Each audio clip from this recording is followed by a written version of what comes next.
So chapter 5 picks up where chapter 4 left off, in that chapter 4 was talking about cellular structure, and now we're going to talk about cellular function.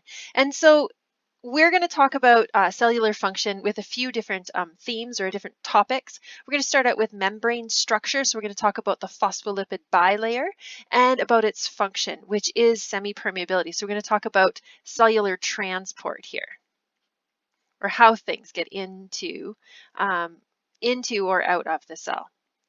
After that, in the second video, I'm going to talk about energy in the cell, so an introduction to ATP, and then we're going to go on and finish up this chapter with talking about enzymes. There are a couple videos that work to kind of support this, and there's a number of resources on the Moodle site, so I'd encourage you to watch those ones. The first one that I've listed here is cell membrane and transport. And then after that, there's another video that does ATP, and it moves into respiration. So respiration is what's coming at us in chapter 6. So this video is only kind of halfway useful as we talk about chapter 5. So let's get into it.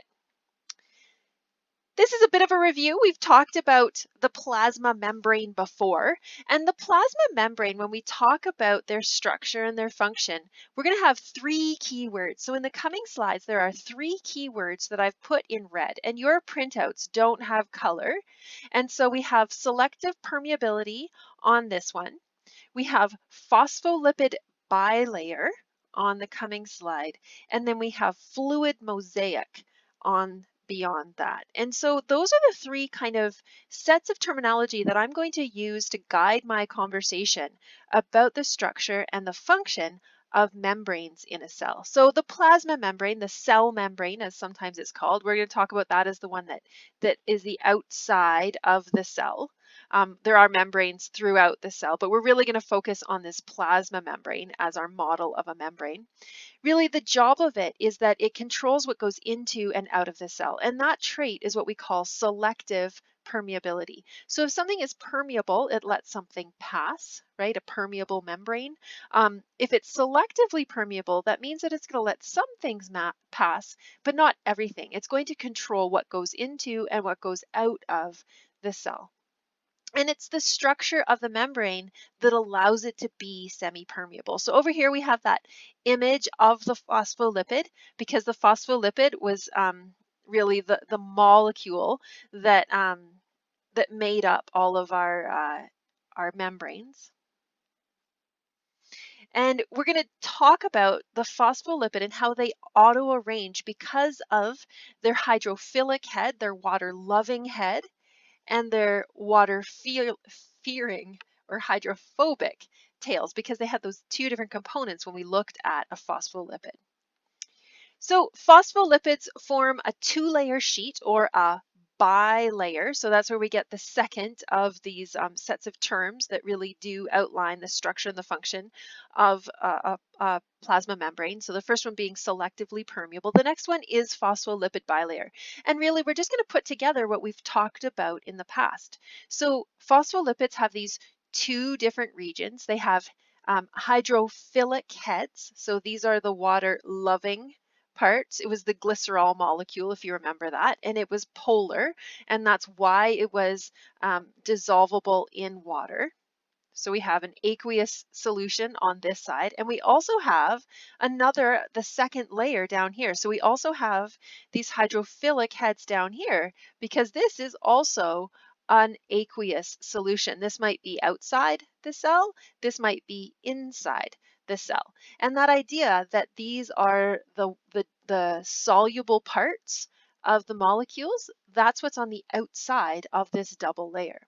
On the inside, we have these hydrophobic tails, and they're shielded from the water. So these would be those hydrocarbon fatty acid chains that are attached to the glycerol, and they are not water soluble. And so they're shielded, it says, or protected inside. And this idea that phospholipids can auto-arrange in this way is pretty amazing. And it's because of the duality in the molecular structure of a phospholipid. So that's what we mean by a bilayer, a phospholipid bilayer. The third piece of information that we talk about when we talk about membranes, or plasma membranes specifically, is that they're often described as a fluid mosaic. And so if we start off thinking about those words, if you've ever made a mosaic like in day camp or something, you take little pieces and mix it up. So it might be little pieces of broken pottery or glass to make a glass mosaic, right? Or a mosaic tile floor or tabletop. So that's my really, really bad picture of a mosaic. The idea that when things are fluid, they flow, right? So this gives me a connection to two different parts of the structure of a phospholipid bilayer, or the plasma membrane that we're talking about. So the surface appears to be a mosaic because there's a bunch of stuff that make it up. And the stuff that makes it up are proteins. So it says that the proteins are up here. So we see that we've got phospholipids everywhere here in the gray, and then we have these proteins that are embedded in it, being the mosaic part, like the mosaic tile, if you will. You don't have to believe it, but that's where the words come from. So embedded in this phospholipid are the proteins, and it's fluid because we have another molecule. So we have cholesterol molecules. And when we finished off chapter 3, I said cholesterol is going to come back to us when we talk about membranes. And so it's the cholesterol molecule that actually allows the phospholipids and the proteins, for that matter, to flow around each other and move. It makes it a fluid membrane, and that's what the cholesterol does in it. So we have three key molecules here. We have the phospholipids, we have the proteins, and we have the cholesterol. Those are the key molecules that we talk about when we're talking about plasma membranes. So moving on from the concept of selectively permeable and phospholipid bilayer and fluid mosaic. So hopefully those three sets of terms mean something to you now. We're going to talk a little bit more about those proteins that are embedded. So the proteins that are embedded, just like how proteins have a lot of jobs in you, even on the cellular level, proteins have a lot of different jobs. And so they have the jobs of being enzymes, and we've talked about that most enzymes are proteins, so they can be enzymes that help chemical reactions happen at the surface of the cell, at the plasma membrane. You could talk about proteins that identify the cell, and so that happens with this glycoprotein complex here. So an example of that are different blood types, and so you might have a different glycoprotein that identifies your blood as type A, or you might be type B, in which case you would have type B markers there. Or this is going to come back to us. I actually have protein markers or glycoprotein markers that classify my blood as both A and B. And so I have two different kinds on mine because I have AB blood. And we're going to talk more about blood typing when it comes to genetics, but that's just an example of another job of proteins at the cell membrane level. The next ones would be intercellular junctions. So cells do have to connect and adhere to each other. So that's one. Proteins are doing transport work, which we're going to expand on later in this PowerPoint in this chapter. We could also have signal transduction, and so this is, the sending and receiving of messages, if you will. So it's a signaling molecule that then is picked up by a protein, and that is relayed inside to change the cellular structure or functions. And then the other ones would be, again, that just attachment to kind of keep everything together here. So there's some key ones here that, especially the ones I can come up with as examples. So enzymes we're going to come back to, identifying proteins we're going to come back to, and we're going to come back to proteins that transport. Those are some that are really, really common that are applied throughout the coming chapters and in this course. The other ones we will touch on, but those are maybe the bigger ones that you're going to see again. So that does us for the cell structure, or the plasma membrane structure, we're going to move on to the process of how does things get in and out of the cell. And so this is the cellular transport. And cellular transport is divided into two categories. So we're going to talk about passive transport first, and then after we talk about passive transport, then we're going to move on and talk about active transport. So those are the two kind of sorts of transport, and within each of these we have a number of different kinds. And so within passive transport we have three different kinds of transport. We have diffusion, sometimes called simple diffusion. We have facilitated diffusion that uses a protein, and we also have a specialized case of diffusion, which is osmosis. Now, these are all the same. They're all passive because they don't require energy. And as we're going to see today, energy and this molecule of ATP are somewhat interchangeable concepts. ATP, I've written this before, is the currency of energy. It's the little molecule that your cell uses as sort of packaged energy. So if there's no energy for these ones, it doesn't require any ATP or energy use of the cell. And so simple diffusion, if we talk about that one, is the movement of dissolved substances. So it might be dissolved gases, um, from high concentration to low concentration.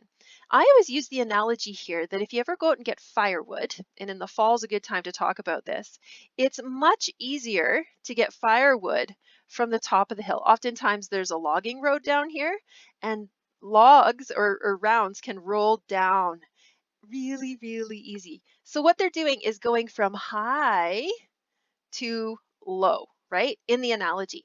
What we're talking about in cell transport is going from a high concentration to a low concentration. So my example is that oxygen can be moved from inside the cell to outside the cell through simple diffusion, and it's going to diffuse from where there's a lot of oxygen to where there's a little bit of oxygen, and that's going down the concentration gradient.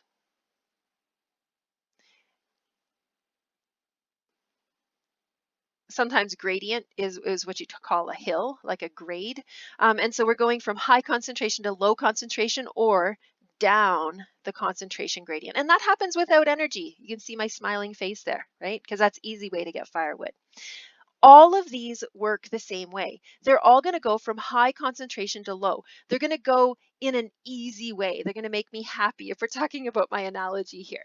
So facilitated diffusion is a little different than diffusion in that it actually uses a transport protein. It still doesn't use energy, but it does use a transport protein. So an example of this would be fructose.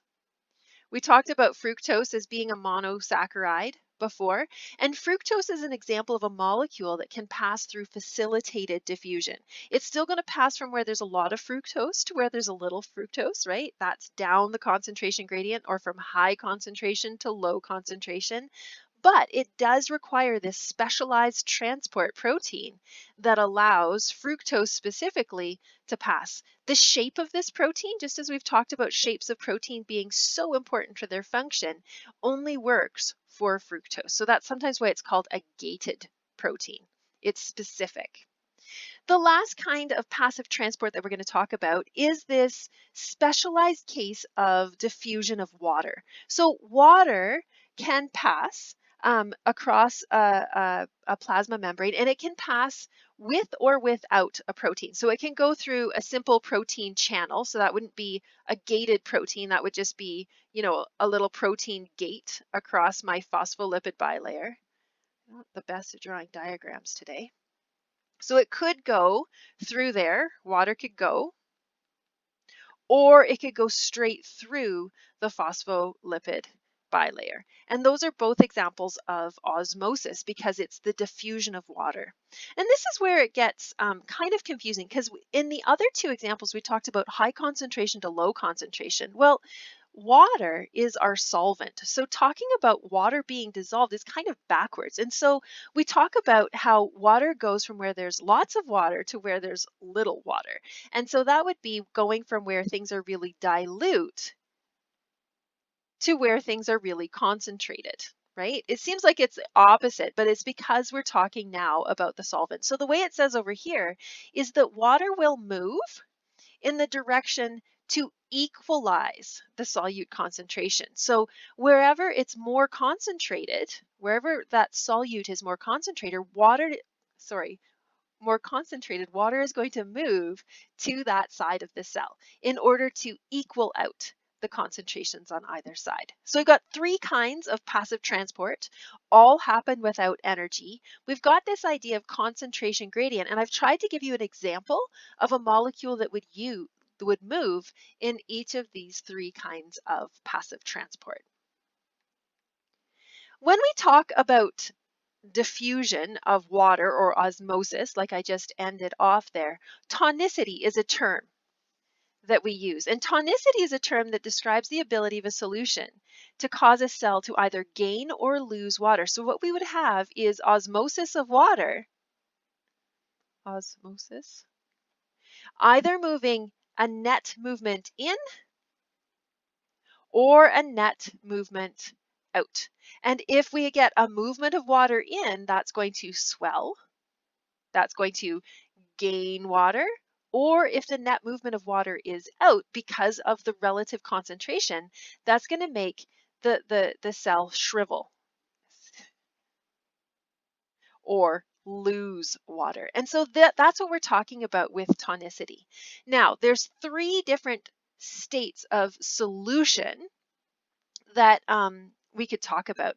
And so tonicity is dependent on the concentration on both sides of the membrane. And so we're talking about the solution here, right? So starting off with the easy one, if inside and outside the cell have the exact same concentration, what we'd say is that the cell is in an isotonic solution. And so in an isotonic solution, you don't get any swelling or any shriveling. There's no gain or loss of water. There's still water moving in and out, but there's no net movement of water. And so you wouldn't see any apparent change in the size or shape of the cell. In a hypertonic solution, hypertonic means that there's more dissolved things, there's a higher concentration of solute outside the cell. And so I always think of this when you're hyper, you're kind of like overdoing it. And so that would mean that if we have a cell and we have a lot of things dissolved out here. Well, if that's the case, we know that water is going to move to where there is more stuff dissolved, right? Water would move out to equalize this concentration. And so that's what we're talking about with a hypertonic solution. There's more stuff dissolved outside the cell. In a hypotonic, catch that one there, that means that actually we have more stuff dissolved inside the cell. So that might be, a blood cell in distilled water or an onion cell in distilled water. In that case, water is going to move into the cell through osmosis to try and equalize that. And so in a hypotonic solution, we have a higher concentration of dissolved things inside the cell. In all of these, we could talk about the concentration gradient. So that's the difference between dissolved things and the concentration of dissolved things inside as compared to outside the cell. And so in an isotonic solution, there is no concentration gradient because they have the same concentration. There is a concentration gradient in a hypertonic solution and a hypotonic solution. And anytime there is a concentration gradient, that means that we can have passive transport allowing things to move. And in this case, that passive transport is the osmosis of water. Okay, so I tried to draw some pictures there, but I did give this diagram from your textbook, a few more notes at the top. And these notes are really kind of useful because they really verbalize what I've just said. So it kind of defines the isotonic, hypotonic, and hypertonic. And it's going to talk about what the net movement of water is here, right? and we'll say what happens to the cell. So we've already talked about the isotonic solution having that same concentration outside as inside the cell. And you're going to have water moving in and you're going to have water moving out, but they're moving in and out at the same rate. So there's no net movement of water. And so you wouldn't see a difference in a red blood cell or an animal cell or a plant cell. That's just normal, right? It's actually the state that the other ones are trying to achieve, isotonicity, if you want a fancy word for it. So in a hypotonic solution, and I said hypotonic, we've got more stuff on the inside of the cell. So you'd have a lot of dissolved stuff here. And so water moves in to dilute it. And that causes the cell to swell. That's hard to say, cell to swell. And so in a red blood cell, that would actually cause a bursting, or the fancy word for burst or breakdown is to lyse or lysed. And so in a red blood cell, it would swell until it burst. And so an example of this would be distilled water. Now, in a plant cell has a cell wall and it keeps it from bursting.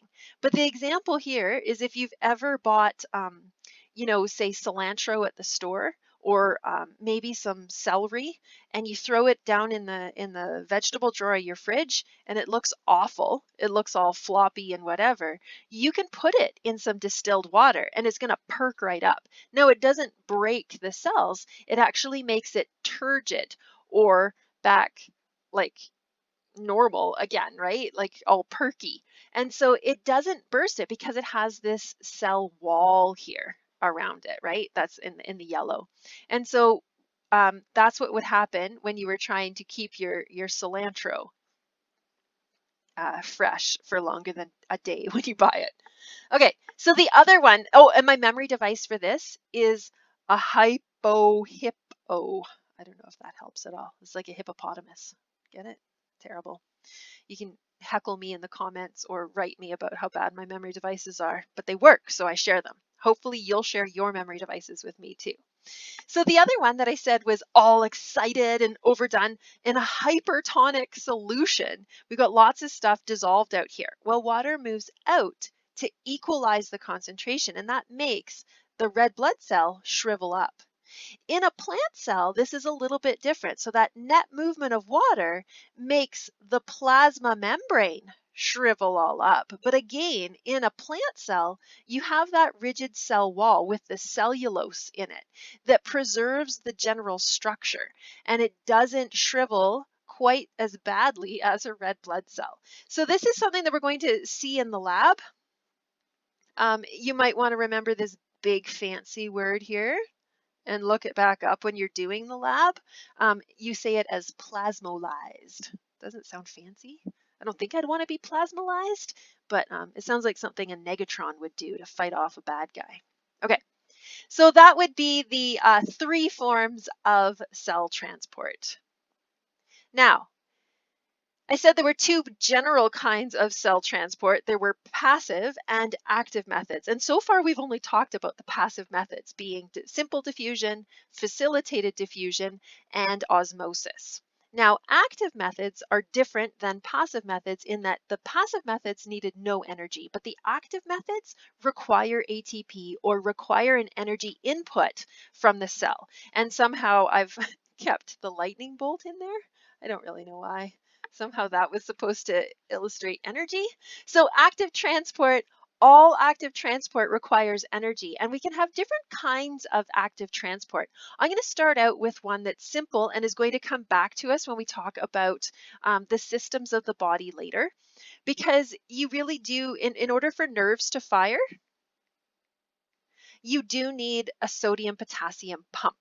And sodium potassium pump, what it does is it moves sodium ions, so Na pluses, and potassium ions, get this, against the concentration gradient. So they're going to move both of these from a low concentration to a high concentration. So if we think about that and my wood getting analogy, so say we parked the truck on the logging road. This is a terrible idea. And we're going to take a tree from down here. If I have to bring that wood up, that is going to give me a very sad face. It's going to take a lot of energy to get it up, right? And so that's my analogy. This is active transport and a sad face because how much energy it takes to go against the gradient or up the hill here. And so in a sodium potassium pump, sodium and potassium are moving in opposite directions, but both of them are moving from an area of low concentration to an area of high concentration or against the gradient or uphill in my analogy. And in order for that to happen, uphill takes energy or in the cell requires ATP. So the sodium potassium pump is a great example of active transport, but there's other kinds of active transport as well. If we have vesicles moving in or out, so we have endocytosis, where that's the cell eating or drinking things and bringing things into the cell. So penocytosis, I always think of Pinot Gris, right? You drink wine, and that's a kind of a name. I don't know if that works for you. And that's taking in liquid with dissolved materials. Or phagocytosis, anything that's a phagocyte is an eater. It's like a little Pac-Man thing, and we're going to talk about those in the immune system because we have a lot of phagocytes that are all white blood cells that fight by eating like little Pac-Men. And so phagocytosis is active transport where large molecules or parts of cells are taken in. Exocytosis is the opposite of endocytosis, and I think these ones are good to take a look at some pictures. And so these would be active transport, endo and endocytosis. And so we're not going to worry about this one. It was just in the bit here. So we talked about phagocytosis. We have the plasma membrane reaches out and brings it in as either a vesicle or a vacuole. And again, this would be for storage and this would be for transport, the vesicle. In both cases, we have the plasma membrane folding in on itself. And now that we've talked about membranes as being all phospholipid bilayers, you can see that connection. So the plasma membrane could actually become the membrane that surrounded a vesicle or a vacuole.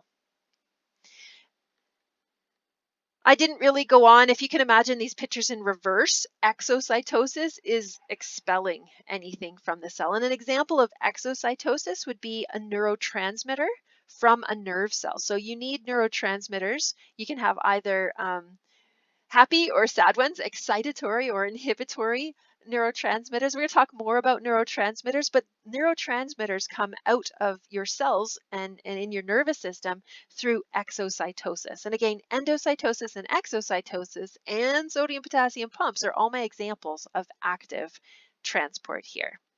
So just as a summary, before we take a break and talk about energy of the cell, this diagram basically illustrates how there were three different kinds of passive transport.